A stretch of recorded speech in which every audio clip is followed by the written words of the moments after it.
ভারত বরাবরই বলে তারা তাদের প্রতিবেশী দেশগুলোর সঙ্গে সুসম্পর্ক বজায় রাখতে চায়, কিন্তু ভারতের অবস্থা যেন মুখে মধু অন্তরে বিষ।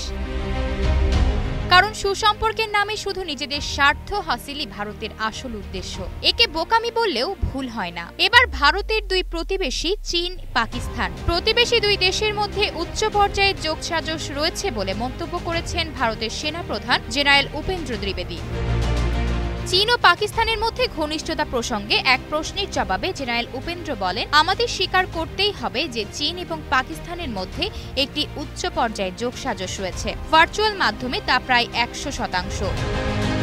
পাকিস্তানের যাবতীয় সরঞ্জাম চীন থেকে আসে। দুদিক থেকেই ভারতের বিরুদ্ধে যুদ্ধের আশঙ্কা রয়েছে, এটাই বাস্তবতা। জম্মু ও কাশ্মীর সীমান্ত দিয়ে পাকিস্তান থেকে অনুপ্রবেশ ঘটেই চলেছে বলে দাবি করেন ভারতের সেনাপ্রধান। এর ফলে আগামী দিনে উপত্যকায় সন্ত্রাসবাদী কার্যকলাপ আরও বৃদ্ধি পেতে পারে বলেও আশঙ্কা প্রকাশ করেছেন তিনি। তবে কাশ্মীরে সন্ত্রাসবাদী হামলার ঘটনা আগের চেয়ে অনেক কমেছে বলেও মনে করেন তিনি। পরিসংখ্যান তুলে ধরে উপেন্দ্র জানান, 2018 সালের পর থেকে কাশ্মীরে সন্ত্রাসমূলক কার্যকলাপের পরিমাণ 83% কমে গেছে।